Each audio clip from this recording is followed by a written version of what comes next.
une autre politique est possible aujourd'hui? D'abord, il n'y a plus de président de la République en France depuis que l'Europe existe. Le président de la République, c'est le Premier ministre qui prend ses ordres en Europe, et je crois à l'Europe, au gouvernement européen. Et je pense qu'il n'a pas le choix, François Hollande, de faire cette politique-là plutôt qu'une autre.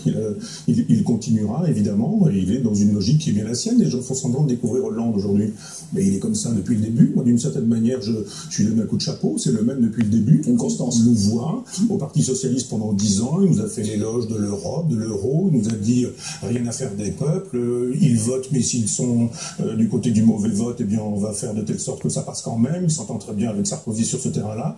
Donc je pense qu'il y a juste une espèce de psychodrame avec des personnages qui sont dans le carriérisme, dans l'affairisme politique, mais ça va rien changer. Non, moi je vous parie que ça continuera comme avant, parce que la France n'a plus le choix de mener une politique. Si on peut sortir de l'Europe, par exemple. Oui, il faudrait. Ben voilà. Ah, il faudrait. Voilà une position. Oui. Ah, très bien. Moi, je défends ça. Je défends ouais. ça. Oui, mais alors, Très bien. non, mais il y a des économistes aujourd'hui très sérieux. Moi, c'est pas mon métier d'enfumer avec l'économie. Ça n'est pas une science exacte et ça n'est pas une science que je maîtrise. Mais simplement, il y a des économistes qui nous disent que c'est possible. Que c'est faisable. Qui va avoir le courage de le faire? Qui va le faire selon vous? Et qui vous Les apprentis sorciers, il y en a plein.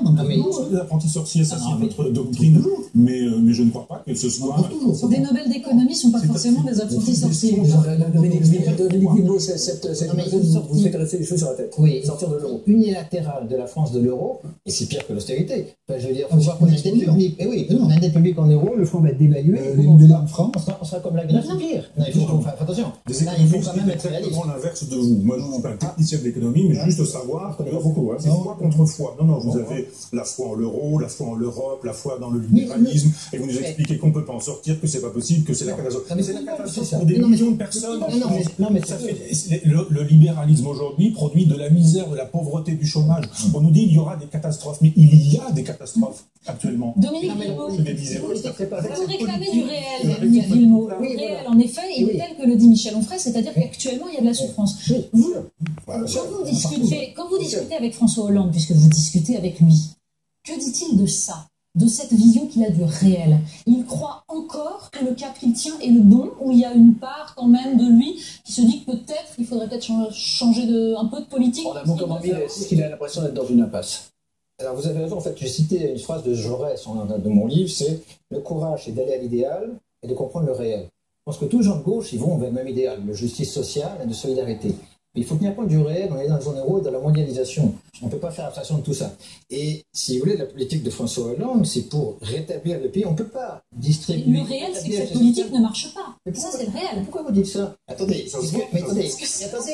Les gens le voient. Quelle est l'alternative? Alors, quelle est l'alternative? C'est laisser filer des déficits. Mais si vous laissez filer des déficits, on aura non seulement l'Allemagne, la BCE, la Commission contre nous, on aura les marchés contre nous, et surtout, on aura une détérioration de la compétitivité. Et à ce moment-là, c'est la Troïka qui nous imposera un régime à la grecque.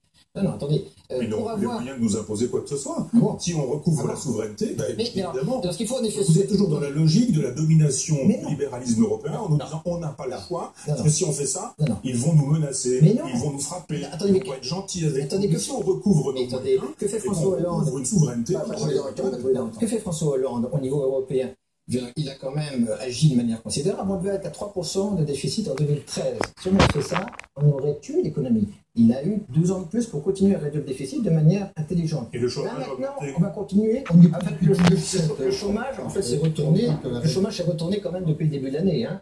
Si on prend les chiffres du BIT, on voit que le chômage a baissé début 2014. Pourtant, le chômage a baissé. Donc maintenant, là aussi, il faut regarder le réel. Maintenant, le réel et les Français le voient. Non, bien sûr. Quand vous êtes au chômage, quand vous avez quelqu'un de votre famille au chômage, c'est sûr que, bien sûr, on ne peut pas accepter ce genre d'explication. Mais c'est là où c'est paradoxal de la part d'Arnaud Montebourg. Il critique la BCE. Mais que fait Mario Draghi à la BCE? Il a fait baisser l'euro. On dit qu'il faut que l'euro baisse. L'euro, il a baissé depuis un an.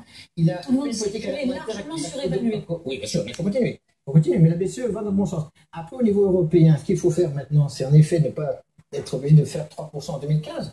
Donc il va falloir négocier avec l'Allemagne et la Commission. En fait, finalement, Arnaud Montebourg est par un moment où la politique va dans ce sens. Michel Onfray, quel conseil le philosophe vous êtes donnerait? Je pense que le débat n'est pas là, de savoir comment on doit agencer l'Europe, l'euro, etc. Il est de savoir si on veut vraiment, alors qu'en France, le souverainisme est majoritaire. les gens de droite et de gauche sont le Front National est souverainiste, le Front de gauche est souverainiste, une aile du Parti Socialiste est souverainiste, une aile de l'UMP est souverainiste. Pourquoi est-ce qu'on n'est pas capable de considérer qu'il y a vraiment cette volonté populaire, indépendamment du jeu électoral qui fait que Marine Le Pen fait 25% et 0 député. Enterrons gaiement le vote. Pardon. Allez, enterrons gaiement le vote. Non, mais c'est un débat. En fait, il ne s'agit pas d'enterrer, il s'agit d'en faire une autre. Gaiement. Il s'agit d'en faire une autre. Vous avez l'impression, mais vous faites ça depuis des années, vous vendez une Europe en nous disant c'est ça ou rien. Mais moi je crois à l'Europe en vous disant qu'on peut croire à l'Europe, mais pas forcément l'Europe. Michel Onfray, Dominique Guilbault, croyez-moi, le débat est loin d'être clos et on va avoir l'occasion d'en reparler dans les semaines qui viennent. C'est aussi aujourd'hui, enfin cette semaine, la rentrée littéraire et qui mieux pour nous en parler que notre petit Augustin Trapenard.